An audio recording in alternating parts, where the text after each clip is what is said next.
Alright, BlakGooseTV family, what's good with it? I'm back. It's your boy, Mr. Positivity.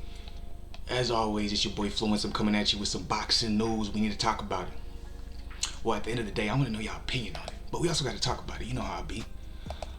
What are we talking about? I got two things for y'all. Number one, Jarrett Hurd is back. Okay? The reason I put this as number one is because Jarrett Hurd is one of my favorite fighters. Alright? I don't usually tell y'all who my favorite fighters are because I don't like to be, playing the bias card or nothing like that. Because when it comes down to when I be talking about topics, I'm strictly reporting what's being reported, or at least there's some type of research behind it. You know what I'm saying? I'm never really giving out my opinion unless it's on a particular factual statement or report, however you may want to call it. But I'm letting y'all know right now, I'm excited. Is y'all excited?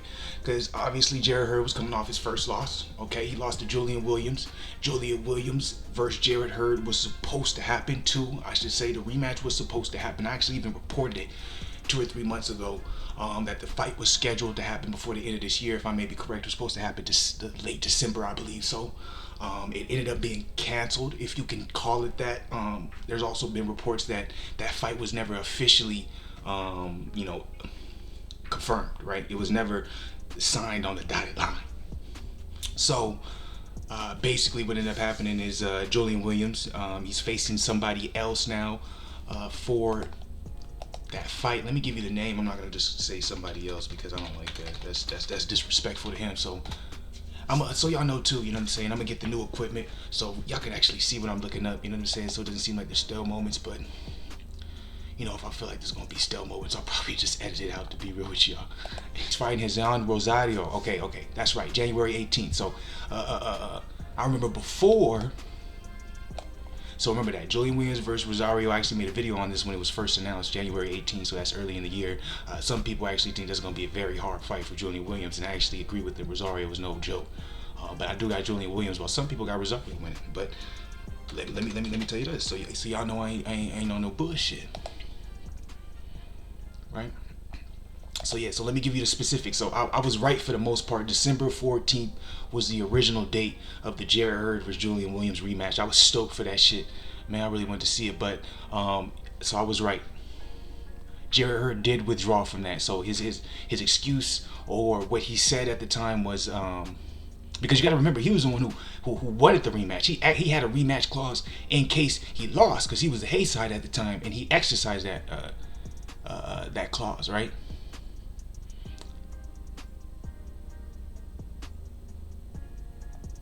So there's no official explanation to why Jarrett Hurd ended up withdrawing from the fight.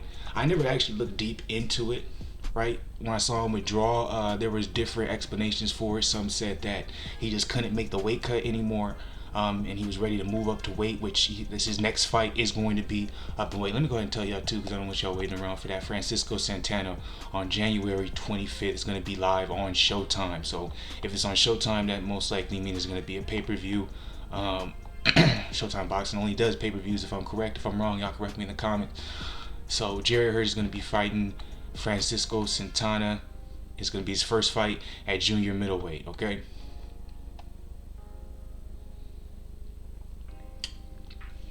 Alright, so let's go back to this other article here. So this article is stating, this is from badlefthook.com.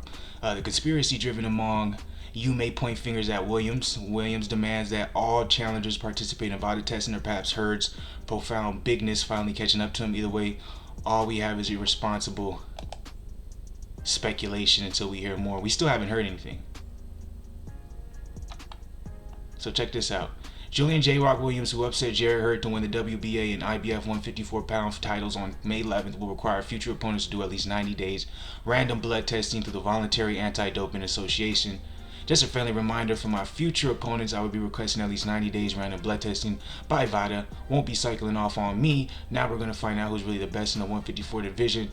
I think that's actually an interesting statement. I'm going to go ahead and make this a different video because I want to actually talk a little bit more about this. Very interesting conspiracy theory. This is my first time actually looking into Jarrett Hurd, why he withdrew. I just went ahead and took it as he went to move up in weight. And I'm not saying anything. I'm definitely not saying anything. I just think this is interesting information to come across. But at the end of the day, Jarrett Hurd is back. He's fighting Francisco Santana, January 25th. Excuse me. It's gonna be on Showtime. That means it's most likely going to be pay-per-view. Oh, the reason it's going to be on pay-per-view is because it's going to be the co-feature of Danny Garcia versus Ivan Redkach. I don't know how good this pay-per-view is going to be doing, in my opinion. What do you guys think? But I am excited to watch that because I love some Jarrett Hurd. I love some Danny Garcia. Not really the fan of the actual fights, but I think, you know, I think it's going to be a fun card. What do you guys think? Am I wrong? Am I wrong? Let me know. And then let me also touch on this. So I already reported that Mikey Garcia had the one-fight deal with DAZN, which means he's looking for a future opponent. Most likely when you fight, most likely when you sign with a specific promotion, it's different. I'm pretty sure when it comes to having one fight, you don't see that a lot, when it's on a fight-to-fight basis. The only other person I know who has that at the moment is Wilder, and before Miller signed with Top Rank, Miller had something similar to that. I don't think it was a fight-to-fight basis, more maybe like 2-fight, 3-fight basis. But anyway, Mikey Garcia signed a one-fight deal, so to me, I think he's testing the water of DAZN, seeing how he's gonna like it. There was no specifics on the pay, so I'm interested in seeing how much he's getting paid for this one fight. I don't know if it's gonna be either specifically on who he fights, or is it gonna be, you know, a flat fee, right? Or guaranteed money. That's a better term for it. But they're saying they're trying to make it a fight happen with him and Jessie Vargas in February. Mikey already stated he didn't really want that fight. He wants to fight Pacquiao, but obviously if he can't get Pacquiao, his only other option really is Vargas as of now. That's what it seems like, okay? So Vargas finally came out. He said something, which means to me that most likely this Vargas versus Mikey Garcia fight's gonna end up happening. But he says he wants to catch weight between 147 and 154. I don't know if that's gonna end up happening. If I'm Eddie Hearn, if you want to keep him, if you want to keep Mikey Garcia around, you definitely don't agree to this. You definitely put it at the weight Mikey Garcia wants to fight at, and we keep it at 147. But Vargas saying he does want a catch weight between 147 and 154. Obviously, that would work out better for Vargas because Vargas is already the bigger man. So if he's able to come in maybe at about like 153 for the weigh-in, and then he can come into the ring around 160, he'll have a major size advantage against a smaller Mikey Garcia, who in my opinion is a better boxer. But Vargas' output may be a problem for Garcia, but for the most part, I feel like I don't like doing boxing math, but if Vargas got a draw with Adrian Broner, Garcia should be able to handle Vargas pretty easily. But at the same time, Broner doesn't have the same size Vargas does, so if Vargas has the ability to come in this big, it might cause problems for Garcia. I still don't think it will. I still think Garcia beats Vargas pretty easily, but it might cause some problems. But I don't see Eddie Hearn allowing this to happen, because if you want to keep a guy like Garcia around, you're not going to give advantages to someone like Vargas. That's my opinion. I'm stating my opinion. But what do you guys think about that? Vargas wanting to get a catch weight between 147 and 154 against Mikey Garcia. Do you think they allow that? Do you think that's smart? What do you think? You know what I'm saying?